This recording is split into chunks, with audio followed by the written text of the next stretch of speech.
don't know if you guys have listened to some of our podcasts over the summer, but the Flying Octopus here was having some kind of like crazy juju, just some weird coincidences that were happening with us. And it started around the draft time where Tony likes to take credit for the Red Wings drafting Carter Bear. He had started watching The Bear a couple nights before draft, and he thinks that he summoned Carter Bear to the Red Wings. Also that night before the draft, we did our prospect profile on Radim Murka, and I was editing the show across the street from the Kodak Theater where the draft was, and I walked out of my hotel room, and not 5 minutes after I had finished this prospect profile, who do I run into? Radim Murka. I got a nice picture with him. He was real friendly, cool guy. So I started thinking about this with like you guys, and then this week, Travis was texting me. He's heading to the Red Wings game. And Travis had a live game, and what happens in that game? Nate Danielson gets his first 2 points with the Red Wings, his first 2 career points. His ginger power, as he likes to describe it, got Danielson to score. His ginger brother from another mother. So I'm wondering if you guys are feeding off our juju, and you guys are now making things happening. We're waiting for Tony. Tony's not here today. Tony's about to induce labor very soon here, and we're waiting for Tony's kid to come, who's named Quinn, by the way. So we're hoping that manifests into something involving Quinn Hughes in the near future. But you guys gotta, you guys might have something going here with Trav. The crazy thing is that game, the Kraken game, I was like sitting here and I'm like, I haven't heard Nate, name in a while. And I'm like, we just recorded the last episode. I was like, he's not your goal scorer, guys. Like, just don't bank on him score goals. He's been quiet. And then I, just Google search. I'm like, I wonder how many time on ice he's had, any points in the last since he's been called up, because I haven't been able to watch a whole lot of Red Wings games. And I'm looking at it, and all of a sudden he scores. And I'm like, what the heck? And then I'm still trying to like do some research. I'm distracted. I look back and I'm like, and then he scores the other one. And I'm like, oh my gosh. I was like, what is going on here? And obviously it gets called back, but it's just heck of a goal scorer on that side. So I had to eat my words there, which is fine. It happens. Glad to be wrong. That was a fun one. Believe in the power of the Ginger Brothers. I have no comment.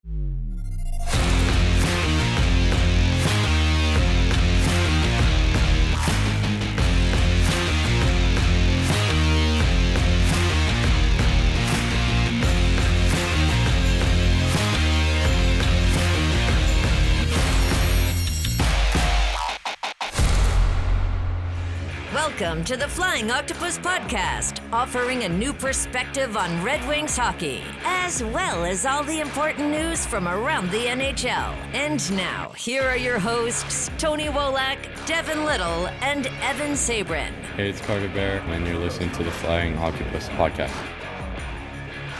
Welcome to episode 61 of the Flying Octopus Podcast, the Jacob De La Rose edition. I am your host, Evan Sabrin, and today I am not joined by my usual cohorts. Tony is on paternity leave as we all wait for the arrival of little Quinn. We're very excited for him and his family. Devin is on assignment and will be back next week. So I rounded up the best scoundrels I could find, and we're pleased, very pleased, to welcome in Nick Harrington, Brandon Cook, and Travis Foch from the Hockeytown West podcast. Guys, thank you so much for joining me today on short notice. Really appreciate it. I love your guys' content. If you guys aren't following Hockeytown West podcast, you're missing out. They are your one-stop shop for everything Grand Rapids, Griffins, Toledo, Walleye. You want to find out anything about the Red Wings top prospects? These are the guys to go to. They're at every game, reporting, creating content. They're my favorite podcast outside of my own. But thanks for joining us, guys. How's everyone doing there? I haven't seen you in a bit. Heck of an intro. Thank you. I appreciate it. And yeah, it's been great. Things in Grand Rapids are going pretty well. I think Trav can say the same for Toledo. Hopefully we're bringing some good vibes to the Detroit side here today. That's our goal. On today's show, we'll recap the week that was for the Wings with 4 games since we last talked, including tonight's big-time loss over the Islanders. Nate Danielson had his first 2 career points on Tuesday versus the Kraken, including his first career goal. When Travis was in attendance to witness that live, Travis was fired up for his ginger brother from another mother, so we'll get his thoughts on Nate's performance there. We'll also talk about Marco Kasper's slow start to the season. I know you guys have seen a lot of his game over the past few seasons and wanted to get your guys' thoughts on that. And last but not least, if you haven't been paying attention, the Grand Rapids Griffins, like we just talked about, are off to a franchise best 11-0-1 start. Lot to discuss there as the Red Wings minor league affiliate has been on a heater to start the season, so I'm really glad to have you guys here to talk about that. So let's dive in and recap this week. Saturday versus Buffalo, Red Wings blew a 3-goal lead, fell in overtime 5-4 to the Sabres, and of course, Detroit gives Buffalo their first road win of the season. Gibson struggled again, giving up 5 goals on 27 shots. Alex DeBrincat, who had a hell of a week, had 2 goals in this one. Wings now 0-2 versus Buffalo this season, and I can only imagine Todd McClellan gave it to the team after that loss because they really showed up the next night in New York, and probably one of their more complete games. Lucas Raymond had the game winner midway through the third period on a nice little kind of a wraparound where he deked the defender, and the Rangers defender had really no clue what he was doing. Wings outshot the Rangers 42-19 in this one. DeBrincat added a power play goal, his 9th of the season. Things got really interesting, though, at the end when Mason Appleton shot the puck at an empty net just after time expired in the third, and John Quick blew a gasket. And I think the best part about all of that was the great photos that were on social media. It was basically like sports, but make it art. Do you guys follow that guy on Twitter? I love that. That stuff is great. Afterwards, McClellan had this to say about the team's effort. We saw it in our group, and I thought that was our best overall team game for a full 60 minutes. Checked for our chances, didn't have to play with a lot of carelessness or recklessness, and found a way, used every minute we had to win a game. So happy for the group. Then on Monday, DeBrincat was named the second star of the week. He had 5 goals and assists. 3 of those 5 came in the power play, and he's off to another great start this season. Tuesday, the Wings were back at LCA to host the Kraken, and Travis was in attendance. Nate Danielson had a goal and assist for his first 2 NHL points. He, combined with Finney and ASP, recorded 4 points in the second period of a 4-2 Detroit win. Larkin added an empty netter that gave him 600 career points. Raymond set that one up to give him 4 straight multi-point games. Heading into Thursday's game versus the Islanders, the Wings sat atop the Atlantic Division with 25 points in 20 games. It's still hard for me to see that this team is in first place with the inconsistency, but that's where we are. Things did not go well tonight, and we're actually recording before the games ended because they're down 4-0, and, well, it's getting late out here. So, Wings are now an 0-2 versus the Oilers this season, including a 7-2 ass beating in late October. So, what we're going to do here is something new here on the Flying Octopus podcast. We're going to go 2 for 1 here. And Travis, I'm going to start with you. I want you to give me 2 things you saw this week, since you saw 1 game in person. 2 things that you saw this week that you liked, and 1 thing that's concerning to you. 2 things I like: Cam Talbot and Nate Danielson's performance, obviously, on Tuesday's game. And then the other is not like John Gibson at the moment. I don't want to sound like a broken record here with Travis, but I'll start with Nate. Not just his performance in that game, but his performance overall so far since he's been called up. You know, he's kind of doing everything I expected him to be doing.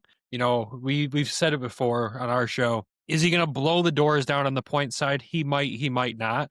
But his complete game all across the ice, he's a 200-foot player that knows how to play his role on a team, and he can drive a line. He just needs the people around him to also be able to play up to his skill level. I'm just really happy to see Nate take off and do this. I'm going with Nate for the first thing here. The second thing I liked, I've got to say, the color matchup in that Rangers game. Oh my gosh, seeing the jerseys like that, the NHL needs to stop forcing teams to wear a white jersey. That game proved it in itself. That photo, like you mentioned earlier, absolutely elite.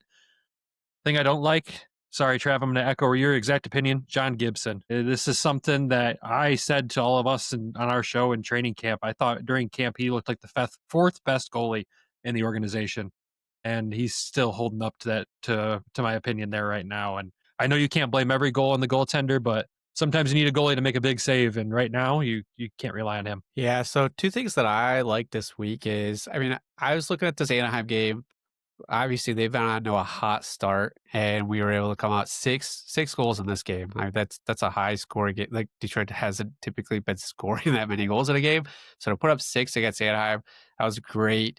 You see DeBrincat getting back on the goal sheet. You see the other thing that I like too is the kids, right? You got Emmett and Nate. You know, Nate would have had 2 goals this week if Emmett could have stretched a little bit further on that blue line to keep outsides, but. You see, you know, Nate coming in and he's getting the pace, he's getting the adjustment. Like, it didn't take him too long to get up to speed, to the NHL speed after, you know, being down here in the AHL for a little bit. So love to see those 2 things. I mean, it's just on the dislike part is, you know, Buffalo lost. You know, that's unacceptable, right? It's a division foe. We've got to win. We're losing 4-0 right now to the Islanders at time of recording. Definitely don't want to see that. It's the Islanders, right? I don't know why we can't figure out this team. They're not that. I don't think they're that great. So it's just, you got to win the games you need to win, right? You got to keep the points going, and that's what, you know, when we get to Grand Rapids, we'll talk about that. We're winning the games that are important that you need to win to keep the lead. It's weird to wake up today and see, Detroit in that first place in the Atlantic, and we all know it's been such whiplash this season of big game wins and big game losses. We need some more consistency. So I'd love to see more of that this season. Yeah, I think my like for this week, or two likes for this week, Larkin's empty net goal became the 11th player in franchise history to reach the 600-point milestone. He also became the 8th Michigan-born player to reach that mark. So hats off to the captain, having a great season. Let's go around the table and say the same thing. John Gibson is concerning. A 3.31 goals against, an 875 save percentage. I don't think Red Wings fans were expecting this. As I said earlier, not the solidifying that we had hoped, but it's been a struggle for him. I want to try to keep this episode a little bit more on the positive side because the Red Wings are in a good spot. And I think I asked, each and every one of you at the start of the season, if we were talking about the Red Wings being in first place 20 games into the season, I think we'd all take that, but we would not have expected that. So let's get on to the positive side. And Travis, since you got to see Nate's game on Tuesday where he scored his first 2 points, talk to me about Nate Danielson, the player, and what you're seeing out of him. And, at the end, I want you to tell me, is he here to stay? We're not going to see him in Grand Rapids again this season, or is this it? Well, I don't think you're going to see him in Grand Rapids. I think he's graduated. I don't see him going back. I think with Nate, they have him playing that third line center role, probably a good spot for him to start, kind of get his feet wet while not, playing like minimal minutes, like on the, fourth line. They've given him power play time, so he's getting opportunities. He's playing in multiple situations. And the big thing I think is going to be here, like with him, just continue to do the right things. We've seen us play off the puck down here in GR. I know Nick and Brandon have watched him in person a lot more than I have, but the one thing that really stuck out is he can play with the pace that's needed to play in the NHL level, and he's got that hockey IQ. The biggest thing is that everybody's going to clamor for is points. I know Nick has said, and even Brandon, don't expect crazy point output to start. This is a young player. He's finding his way. And he had a great game Tuesday. He really stuck out, especially from in the second and the third period. I like, the offensive upside's there. It might take some time. Like I said, I've said it a couple times. He's got to be with some guys that can really shoot the puck, just because of his vision and his passing ability. I think in time you might see him get opportunities with like a DeBrincat potentially, or a Raymond, just to, some guys that, that Nate doesn't have to drive the line. He's got to have some guys with him, right? And, now they've got him with Finney. So it's just a very interesting situation. But I think as a whole, he's got off to a pretty solid start. No real complaints from me. I think the biggest thing is it's not the points. Like Travis convinced me in the last episode, is it's not the points. It's more of the goals, right? You're not going to see a ton of goals. It's not his style. I think for him, it's more of I like the third line because he's more of a shutdown, right? Connor Bedard said, he's the hardest player he's ever played against. I like him in that third role, in that third line, a shutdown player, kind of like what Rasmussen had played a couple years ago on that line with, I'm trying to remember the other two guys that he played with. I don't even know if they're still on the team anymore, but playing that third line, shutting them down, I think that in his hockey IQ, right there, that's where he's going to be successful. He's going to chip in the assist on that point. Does he need some scores? Yeah, that could be a grind line, right? And it'd be a hard line to play against night in, night out. I think that's where his style really is, because he is a 200-foot player, right? So I think that's kind of where he fits. And that's where I wanted him in the beginning of the season too, not just because of his call up, but get some power play time, get some points, get some goals. Because when he does have the puck, you see the nasty goals that he can put in, right? And his passing is elite. We've seen, I've looked over at Brandon a couple times. I'm like, I didn't see who that was, but I'm going to guess it was Nate. And he's like, yeah, it was Nate. That was him. So I know that pass, right? So it's setting up the players in the right positions, but he does need some guys on the wing to be able to finish when he does get those opportunities. Brandon, do you think there is a time this season where we'll see him jump into the 2 center spot and play with Casper? Because Casper, as we'll get to in a minute here, doesn't look like the same player that he has been, and now is playing on a line with Comfer and Kane. Do you think there's a point where McClellan tries that line, where you put Danielson up in the 2 center spot with Kane and Casper? I don't see why not. If you can get Nate to that 2C spot in February, that's huge. if he can make that jump to that point and Todd can trust him enough to do that. Man, it seems like a perfect match to me, honestly, because there's a guy that can get a guy going in the form of Marco Casper, like we'll talk about here in a minute, but you get him with a couple elite shots there, and obviously Casper can be a bowling ball out there and clear space if he needs to. It is a nice idea, and I don't see why you wouldn't try it, but at the same time, you never know. Yeah, I think about, like, having Nate play in a 2-center role on a team that's competing for the playoffs is probably not ideal for his growing pains, him learning in the NHL. If Danielson can make that jump, I'm all for it, or at least give it a test drive. Yeah, and I'm trying to think too. I feel like Danny made that jump in the Griffins lineup to the top line ahead of the playoffs last year, and kind of got put in that pressure situation. People got to remember too, when Danny was playing in Grand Rapids, he was being almost used and abused with the amount of minutes he was playing. Dan Watson had him running 20 to 25 minutes some nights in games, is what he would tell us after games were over. And for a kid in his first year in the pros to be expected to do something like that and perform the way he did, we got to remind everyone that, yes, he might not be the big point scorer, but he did outpace Marco Casper's rookie year in the AHL in points. And Marco came from a league where it's a lot tougher than the CHL. So Danny can do it. He's a guy that can rise to the occasion. And I mean, heck, like I said, if Todd can trust him to earn that, he can go in there and do it. More power to him. Yeah, and obviously, thank you for saving me there, because my segues are usually terrible. But mentioning Marco Casper and how we can get a jump start out of him, 3 goals, 0 assists in 20 games, kind of not the start you were hoping for with Casper. I know maybe did we jump the gun a little bit on expectations last season, because it looked like Casper was really ready to flourish. But my question for you guys is this, and I'll come to you, Nick, first, but is Casper being deployed in the right role? And also talking about it, considering his line mates, as I just said, playing with Compher and Kane, because it just doesn't seem like he's there, where we don't see the same kind of player that we saw last season. I think the big thing is it's the sophomore slump, right? It hit a lot sooner than what we thought. I mean, we're talking, as we just recorded our Toledo episode, we're talking about preseason, and like that line looks so good. Casper, DeBrincat, and Kane, it looked so good preseason. It looked so good at training camp, and then we roll it out this season, and it's not there. The chemistry, it's just not clicking. Obviously, Kane being out with the injury for a little bit, and then you replace him with Compher. They just don't have that chemistry. It's just not that. It's just not gelling, right? So you definitely want to find somebody. I'd still want to put Casper that second C and put maybe somebody with a little bit more speed, or I don't know. You gotta figure it out, right? It's not Compher. I don't think Compher's the solution for the wing, or moving Casper to the wing and having Compher in the center, right? You got to find something that's going to work a little bit better and put up the points that we expect, right?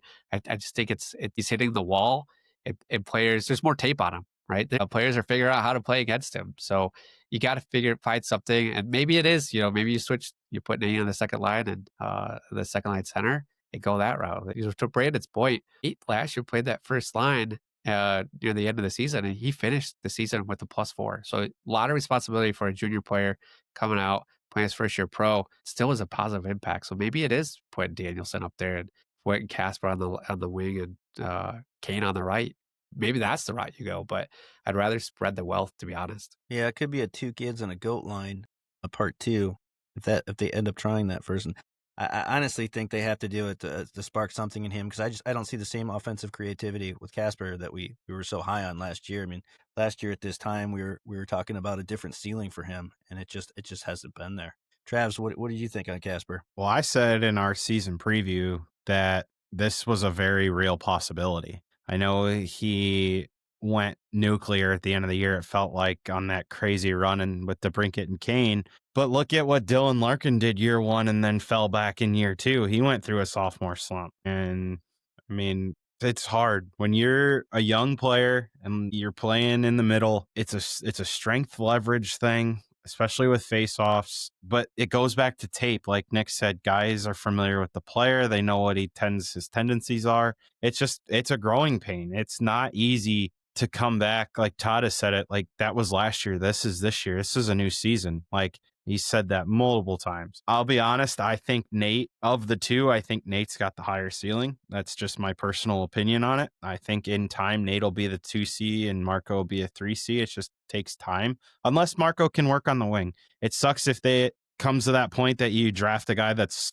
a bona fide center and you're going to keep him on the wing. But some guys, it's just like that, right? Like, I think it was Nylander even that was drafted as a center, and he's ended up finding a home on the wing. So I know he played center when he was younger. That's just a comparison of a guy that maybe he's fit for the wing better. If you're going to unlock him, I think you got to go back to what worked last year. Like you have to almost consider, I know it's weird to say because he's struggling so much offensively, but just put him back in that position with Larkin and Raymond and just be like, dude, this unlocked you last year. Simplify the game. Go be that pain in the ass that he was when he really started to take off with them two last year.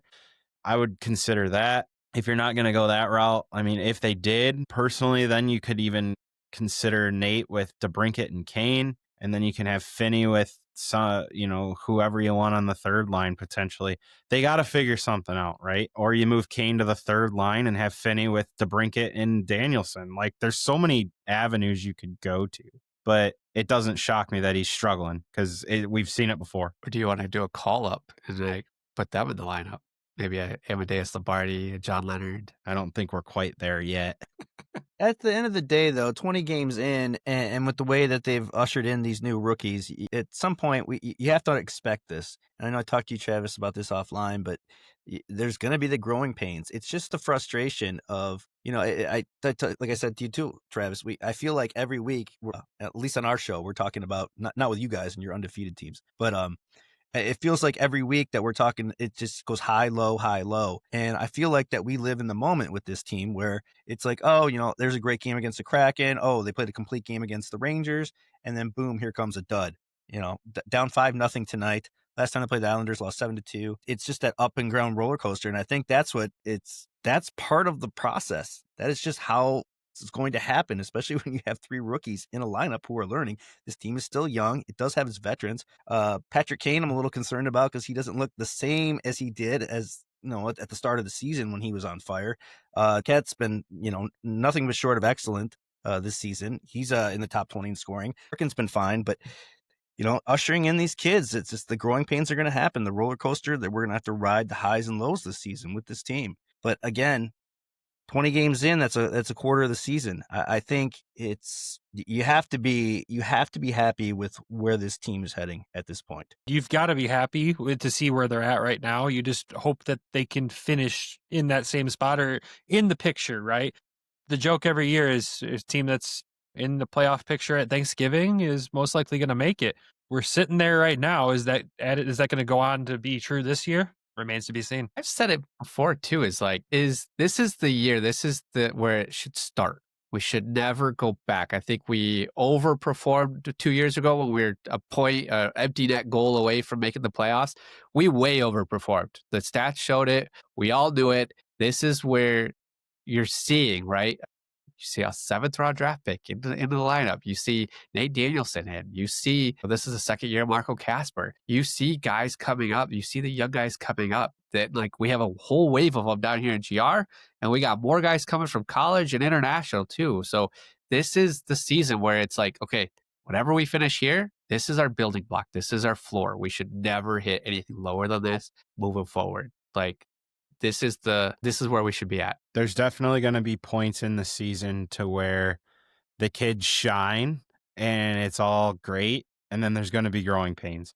Let's not be unrealistic here. There's going to be a point where they probably hit a 5-game skid. It's just going to happen. When you have this much youth on a team, it's part of it. Marco, 2nd year. ASP, rookie. Finney, 7th round rookie. Danielson, rookie. You had MBN at the start of the year. Granted, they were winning a lot at that point, and he's not here now. But Johansson, it's his 2nd full year. Simon, he's still a young player. He's still learning the everyday lifestyle. You've seen, he's had some rough games this year. This team is very, very young, and you haven't even brought up one of the young goaltenders that's in the system yet. So there's still more youth coming, like Nick said. There's going to be like you said, it's a roller coaster. There's going to be a lot of highs and there's going to be some lows, and you just cannot live in the moment. You got to look at it from a big picture. Well, let's transition in here to a team that's doing a lot of winning, and that's the team that you guys covered. Grand Rapids Griffins. This team is off to a franchise best 11-0-1 start. They are the only team in the NHL AHL or ECHL without a regulation loss. Sorry, guy, I stole that, guys, from your tweet. They've outscored the opposition at a 2-1 rate, 50 goals for, 25 against. Sebastian Cossa has been a beast when not hurt, with a 1.6 goals against average and a 942 save percentage. I know he's only played those 5 games, but he's leading the league in all major categories. I'm seeing a lot of on Twitter these last couple days. Is it time for him to get a look this season? I don't know, but if Gibson continues this poorly, I wouldn't hesitate to see a few starts from him. Well, let us get Michael Postava back from injury first, and then we can have that discussion. Not that Carter Gylander is not doing a fantastic job holding it down here in Grand Rapids too, but I mean, Coase is going to get games this year. I think that's inevitable at some point in time, and especially if these performances continue like this. I mean, this organization is not afraid to make that call if they need to. They've proved it in the past. They've even proved it this season with who they've pulled up and the decisions they've made. So I fully believe he's going to get games, and when Posty's back, I'll be very comfortable with that. But I mean, even if they did it now, Gylander stepping in while both goaltenders in Grand Rapids were hurt, he was unreal. So give him a lot of credit and make sure Red Wings fans are remembering his name too. Are you guys surprised at this Griffins start, especially when you consider that? I mean, heading into this season, we thought the blue line would see ASP on it. You thought Emmett Finney was going to have a season there. Even Nate possibly starting there, and MBN, who now have all played for the Red Wings, and 3 of those 4 are regulars now. Is this franchise best record shocking to you? Or I mean, what's the feeling there in Grand Rapids with this team? I'm stunned myself, to be honest. Like, I didn't really see this coming. Brandon's laughing. Brandon kind of, was like, they're going to be good. And I'm like, I don't know, dude. There's just so many unknowns. Like, I had a lot of questions. They've answered a lot of questions. I've liked John Leonard's been the MVP of the team, like with what he's done, him and probably Cossa with how he started. But even Postava's played really good. But if you had to single out an individual, it's probably John Leonard. He's probably the one guy that's like a wow factor every single night. And Nick continues to make faces at me every time I talk for some reason. Ammo's been great. He's a bright young piece. He's finally starting to shoot the puck, right? He's got some confidence. As a whole, though, I think it goes back to coaching. Like, I've said it on the show a couple times. I think it was Waddy's 3rd year. They went to the Kelly Cup finals when he was in Toledo. Like, when he's in when he's in a league and he figures it out year 1, they improve a little in year 2. And then it's like, he's got it. He's got his feet underneath him. He knows what to expect on a daily basis. And they've just head to toe look like a completely more structured, more organized team this year than the last couple of years. Yeah, John Leonard's scoring prowess was not a secret coming into Grand Rapids. Brother of Ryan Leonard, so he does have some pedigree there. But is there a shot that John Leonard could ever see games in a Red Wings uniform, or would it take a slew of injuries for him to crack the lineup up in Detroit? I think it's time to start having that discussion at some. I mean, 17 points in 10 games. He's not even playing every game because the AHL vet rule. We can say yes, call up Amadeus Lombardi and maybe give him a shot, but that puts the Griffins in an even worse spot in their roster.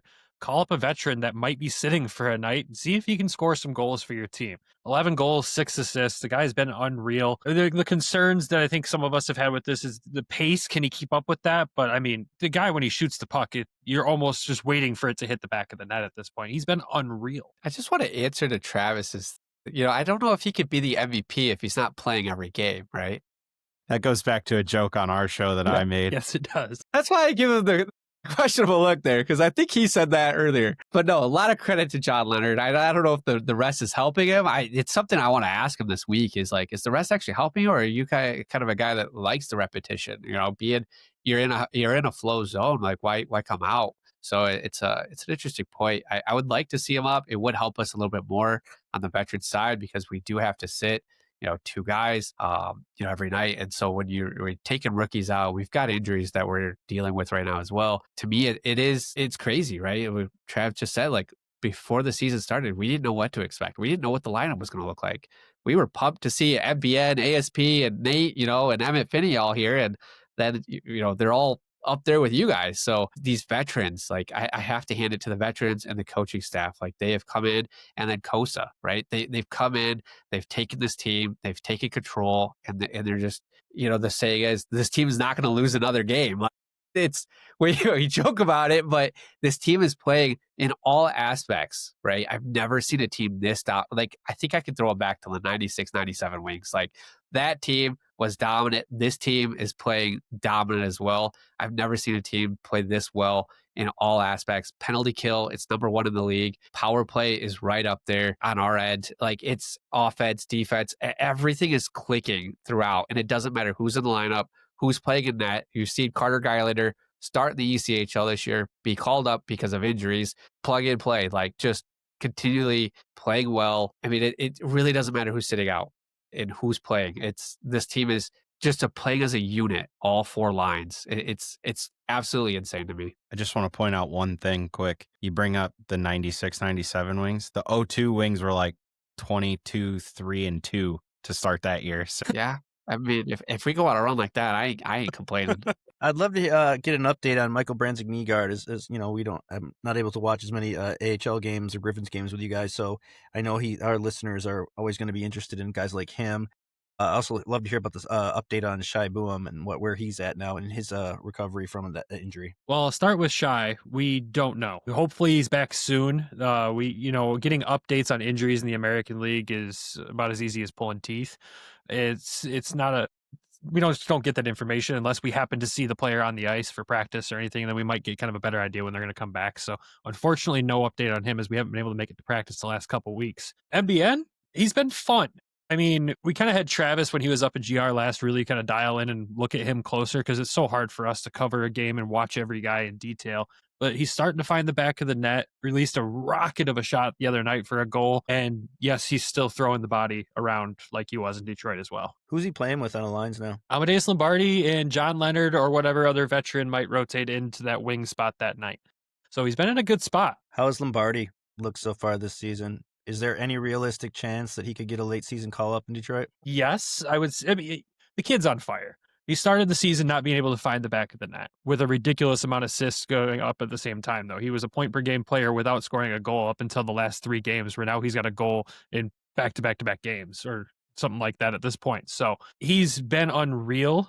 The thing I want to point out with him, and I'm sure Travis might echo this point too, is just the defensive side of his game was the biggest concern going into this season. And he's gotten so much better at being that 200-foot player and not just being the guy that can shoot and score or pass the puck. He's playing well up and down the ice from what I've seen. Yeah, I noticed one play the other night in Rockford, like they got the puck down low and he was already at the blue line, which as center shouldn't be the case yet. But as a whole, he's been a lot better.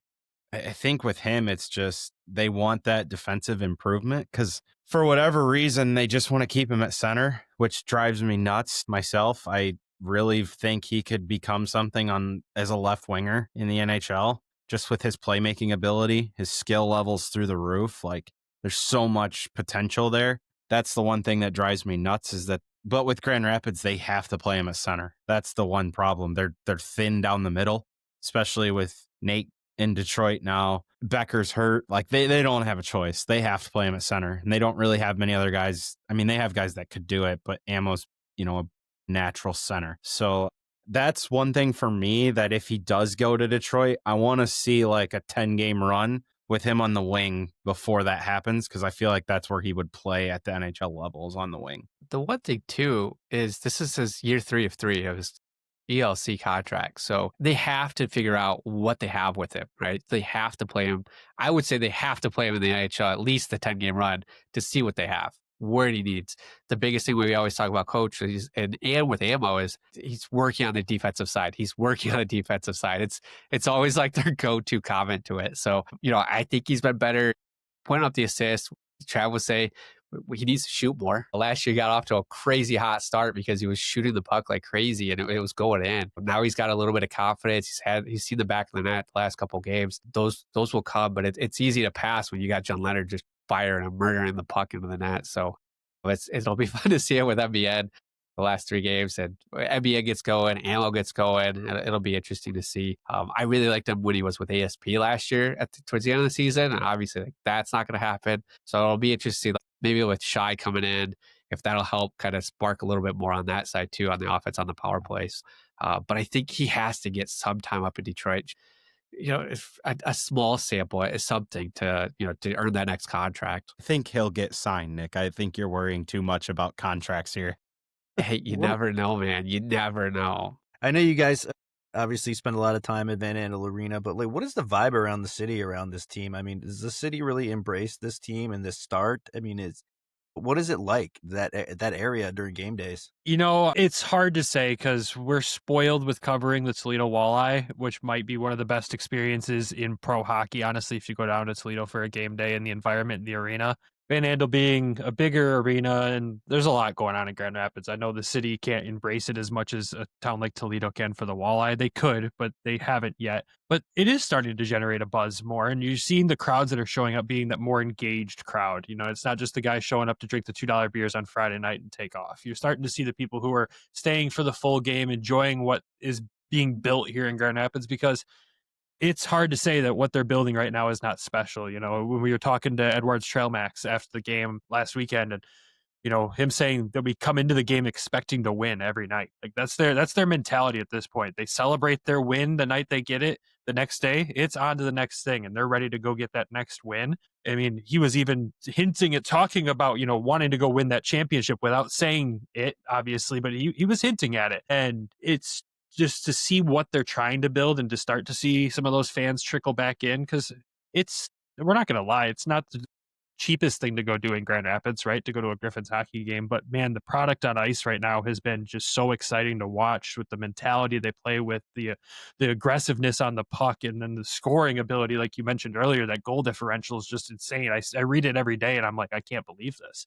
So the vibes are good, and the vibes in the locker room after the game, and the way you were talking to these guys every game, the vibes from the players couldn't get any better. These guys are having a blast right now. Yeah, it's great to hear, man. I love hearing it. Love hearing your guys' updates. We got to wrap here, but I can't thank you guys enough for joining me tonight. I love you guys. I love chatting hockey with you guys. Feel like I have a great vibe with you guys. I did really quick want to give you one more promo there, guys. If you're not listening to the Hockeytown West podcast, get on it, people. This is like I said, your place to go to find everything you need to know about Red Wings prospects, the Toledo Walleye, and just hockey vibes in general. These guys are great. They're fun. Nick, not so much, but Trav, no, I'm just kidding. I agree. Yeah, I mean, we're even getting along with Travis even after finding out he's a Raiders fan, which we still haven't really dug into that, and I kind of want to save that story for another day because I really want to break you down, Travis, for that. But quick news and notes here, guys. Earlier today, we saw that Pavel Mintyukov, left-handed defenseman for the Anaheim Ducks, appears he might be on the trade block. And he's someone that I followed a lot out here with the Ducks. I saw both of his rookie camps, his prospects camps, and really like this kind of player. Is this a guy you think that Yzerman can make a move for? I know a lot of people were clamoring for it today on social media. Well, everyone does. As soon as they see a name on the trade block, they yell Yzerman, get on that. But what do you guys have any thoughts on Pavel Mintyukov, and would he be a possible trade target for the Red Wings? I mean, what are you going to give up to get him? Like that's the thing. All the Red Wings, like I see it on Twitter, Red Wings fans want all these people, but then you have to pony up the package to do it. And it's like, well, we can't do that. It's like, okay, well, what do you want? Like, they're not going to take Berggren and Comfer for this guy. Like they're not going to do it. Like, sure, there's a history there with, they just made the deal with Gibson. So they've talked in the past. I'm sure anytime there's a good young player available or a decent young player available, you have to do your due diligence and call. But like, what does that package look like? Like, if you think he has a higher ceiling than a Booyam, do you move a Booyam and maybe a mid-round pick to do it? Like, what does it look like?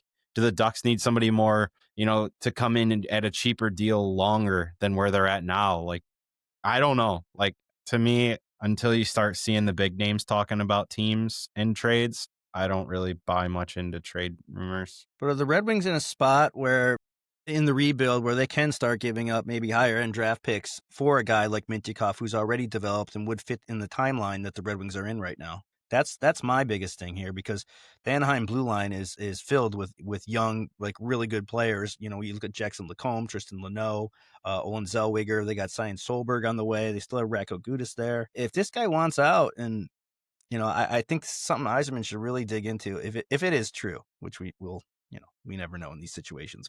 I found that really intriguing today because he's a guy that I've really liked. I posted a picture of me and him on Twitter today at his first rookie prospects camp, and I've always been a fan of his game. And a left-handed puck-moving defenseman is something that I think the Red Wings could really use. Neck guards will be mandatory for all hockey players at the upcoming Olympic Games in Milano Cortina. And NHL source confirmed to ESPN on Wednesday night that the International Ice Hockey Federation will require the protective gear be worn throughout the upcoming tournament. BBC Sports was the first to report this news. Guys, what do you think about neck guards? I've never played with one. Travis, I know you play. By the way, they don't have hand guards, but neck guards. Have you ever played with one? They're really uncomfortable. As a kid, yeah. Listen, if you're gonna, it can save your life at the end of the day. I think it should be mandatory across the board myself. Just a safety thing. Listen, if you can't put on an extra minor piece of padding, they are fair. The old ones were way more uncomfortable than some of this more real, like modern cut resistant technology. Yeah, listen, you got guys flying around at 20 miles an hour with knives on the bottom of their feet. Like, accidents can happen, and we've seen it multiple times. Like, it's terrifying. I know after the last major one down here in Toledo, about half the guys came out next game, had them on, and like it's impacted in the lower leagues a lot more than the NHL, but it's a piece of equipment. I feel like with the modern technology, they can make them way more comfortable than they used to, and they should be wearing them. It's just my opinion. Yeah, I agree 100%. Yeah, I'm seeing a lot more guys in my beer league because these guys, some of us can't skate, some of us just go flying in every other direction, and I'm starting to see guys more and more pick up on these things, and I might start doing it as well. That's the last thing I need. Yeah, it not only could save your life, but it also could save another guy on the ice. Is the trauma of injuring you in that sense. Like, you got to think of it that way too. It's an accident, right? Accidents could happen, and that's just, if anything to avoid that, I'm all for. I mean, shoot, we saw a linesman take a skate blade to the face in Grand Rapids this season, and that's immediately terrifying. As soon as you see that skate go up and you know what happened, it's instantly terrifying. You don't know what just happened, and it's an accident. He was just caught in the middle of the play. So, yeah, wear them, please. That's like with goalies. A lot of guys don't even wear the clear neck visor anymore. I know if I was a goalie, I would have that on. Yeah. Well, guys, again, I can't thank you enough for being here. Brandon, give us the shameless plug again real quick. I know I've already plugged you twice, but 3 times a charm. Hey, we appreciate it. We appreciate the plugs. Yeah, you can find our show anywhere you would get a podcast under Hockeytown West Podcast. All the social media pages are at Hockeytown W Pod. We post on Instagram, Twitter, Blue Sky, TikTok. We post everywhere. We do the post-game interviews with the Griffins for every home game, and we always upload those directly there after the game. So if you want to catch up with the prospects or even any of the veterans down there, we try to get a good mix every night to get them in there and get the fans what they want to see. But that's where you can find all that fun stuff. And there's some good interviews on there. If you watch anyone with Edwards Trail Max, it's the guy's an elite post-game interview. Yeah, I saw your guys' one with MBN the other day. That was great, where he wasn't taking credit for a goal that looked like he did actually score. But the guy's a character. That goal got discredited. It went back to Ian Mitchell after that. So he probably should have been a little bit more quiet in the post-game. Well, the final horn rang at the LCA tonight. 5-0. Red Wings fall. Now 0-2 versus the Islanders now. That's been outscored, 12-2 now in 2 games versus the Islanders. So Red Wings, next game, back at home versus the Blue Jackets on Saturday. Monday, they travel to New Jersey to play the Jack Hughes-less Devils. Did you see that story? Jack Hughes got on my fantasy team. It gets hurt at a restaurant with one of those guys from Barstool to the point where he has to have hand surgery. Like, what's going on there? Like, that's insane. A lot of hand injuries flying around. It's ridiculous. Who gets hurt at a restaurant? Wednesday, Wings are at home hosting the Predators. So we will be back next Thursday talking to you. And Tony's on the clock here. So little Quinn should be here in the next few days. So big shout out to Tony. All our love from the Flying Octopus podcast. You guys as well. We're excited, Tony. We're all cheering for you. With that, we will see you on the flip side next week. Thanks for watching, and we'll talk soon. Thanks for listening to the Flying Octopus podcast. Follow us on YouTube at the Flying Octopus channel and Twitter at Flying Octopod.